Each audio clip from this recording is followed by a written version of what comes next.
Story time. My date doesn't pay her bill. I get to the restaurant 10 minutes early and she's already there eating appetizers. Then she goes ahead and orders the most expensive dinner on the menu and tells me that she did it because she knows that I'm paying. Small talk fails, and for 45 minutes she complains about how no one is refilling her wine glass. She mentions how she was told that I make a decent salary multiple times. I try to be civil and change the subject. Awkward conversational topics ensue, nothing even close to first date etiquette follows. 3/4 of the way through, I go to the bathroom and our waiter walks by, asking me if we're doing a reality show or something along those lines, since he has seen this disaster in motion. We talk about how wild this woman is for about 5 minutes, and then I ask him to stop at our table and ask about the bill. I immediately say split checks and give him 8. Your stuff is too expensive.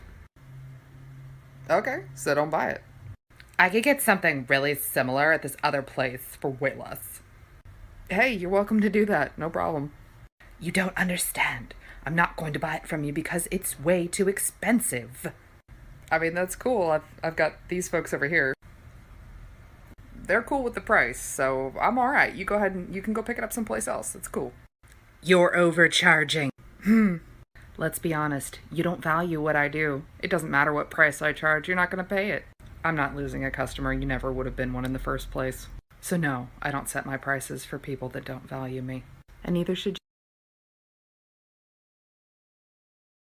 My fiancé and I are high school sweethearts, and we've been together for about 12 years. We were engaged for around 3 when he passed away due to an accident in the beginning of 2020. A few weeks ago, his brother came to visit me, and he's planning to propose to his girlfriend. He asked me if he could have the family's engagement ring. The ring my fiancé gave me is a family ring which had been in the family for generations. I have been wearing this ring for almost 3 years, and it's a symbol of our relationship. I don't feel ready to give it up. When I told him this, he got upset and said it's a family ring and it belongs to him now that his brother is dead. I told him to get out. I called his mom to let her know why I wanted to keep the ring. She told me she wouldn't have minded if I had been married to him, but I wasn't, so I'm not part of the family, and therefore I should return the ring.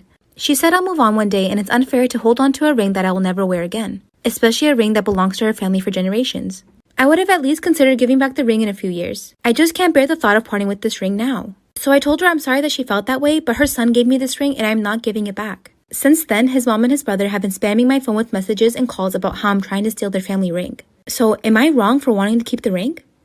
Hi guys, my name's Jill, and today I went crazy and made this Valentine's Day cake. But you know what's even crazier? I didn't make chocolate cake for once, I actually made red velvet, but of course I still took it out of the oven with my bare hands, so don't even worry, nothing's changed. Okay, anyway, so I leveled off all my cakes, and then I stacked them up with some of this vanilla bean buttercream, then I crumb coated the whole thing in this thin layer of buttercream, popped the baby in the fridge, took it back out, and then I coated it in this thicker layer of buttercream, whipped out my handy dandy cake comb, and I made all these fun little stripes in the cake, popped the baby in the freezer for a long time. While it was freezing, I made these fun little ombre buttercream colors from like this light pink to this reddish color. I filled in all the crevasses, as Heber would say. Then I smoothed the whole thing out, and I had these fun little like ombre stripe sort of things.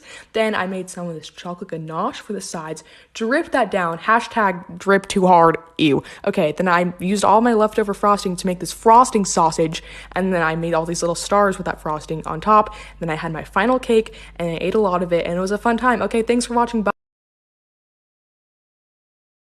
Hi guys, my name's Heber, and this week I made a birthday cake for one of my friend's moms. So I started off by making some chocolate cake, and then I wrapped those cake layers in some plastic wrap and put them in the freezer overnight. So then the next day I went to Walmart looking homeless and bought all this stuff to make some vanilla buttercream.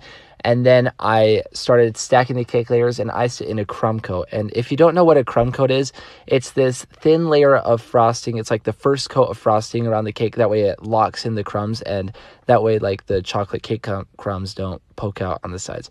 So then I took this icing comb that makes like grooves in only the bottom part, and then I dyed some buttercream and filled in those grooves. That way it was like half stripes on the bottom, and it looks pretty cool. So then I put some sprinkles around the bottom and hand placed a lot of them. Then I dyed some buttercream blue, piped some swirls on top, and then sprinkled some more sprinkles on the top. And yeah, that was my finished cake, and I'm very happy with how it turned out. Bye!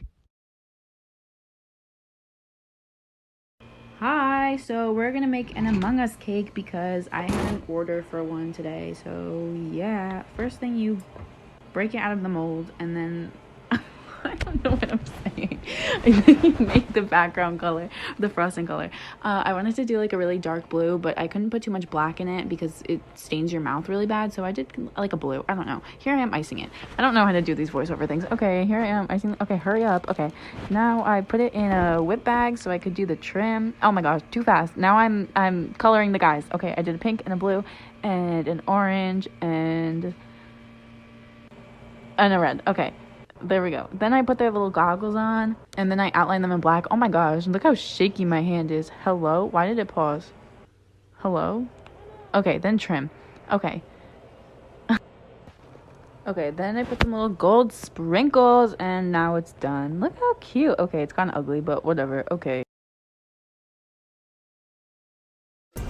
Hello, let's make my daughter's sweet 16 cake.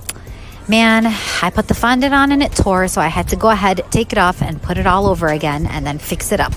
This is for the bottom tier, that's for the top tier. As you can see, I am a bit of a perfectionist. I had to make sure the edges were nice and sharp and crisp. There you have it. Now I'm adding the quilted pattern so that it's easier to follow when I do the stitching design, and I'm going to make it look like a soft pillow. So what I do is I have this little tool that helps me to create little, like you see there, basically. It explains it pretty well. And I'm going to go ahead and put a little silver pearl, edible pearl, inside each of one of those holes. And now it looks like a quilted soft pillow that you can easily sleep on. So putting the top tier on, adding a pearl border and painting it in silver, adding the top number, Sweet 16. You can see the decor in the background. And here is the final finished product. I'll show you the rest of the decor later, but I hope you guys love it. If you see this, please don't scroll away. I kind of make art, and honestly, I feel like nobody here on TikTok cares about art. So if Okay, so I'm making a cookie cake because regular cake just isn't hitting the same anymore. So I started by making some vanilla cake. I baked them, let them cool, wrapped them, then threw them in the freezer.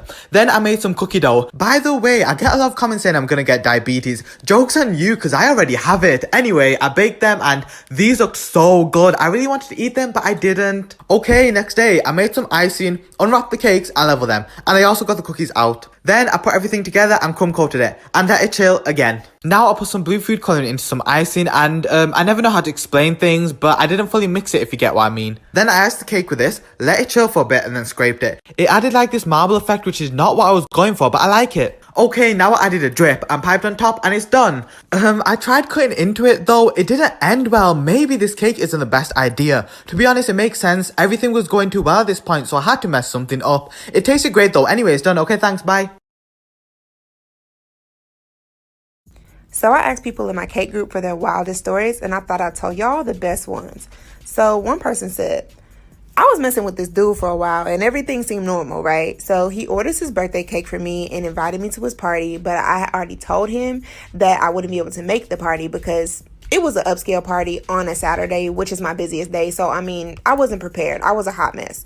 Anyways, I go deliver the cake to the event. And when I get there, he tells me I can stay for a drink. So I'm like, yeah, okay. One drink won't hurt to celebrate your birthday with you, Big Daddy. So we standing there chatting it up. And this man whispers in my ear, don't do anything crazy because my girlfriend is the one in the green dress over there. Like, sir, what? Then this man had the nerve to say, you can stay though, just don't make it obvious. So as I'm leaving, girl gets my attention and stops me and says she wants to talk to me. Like and follow for part 2.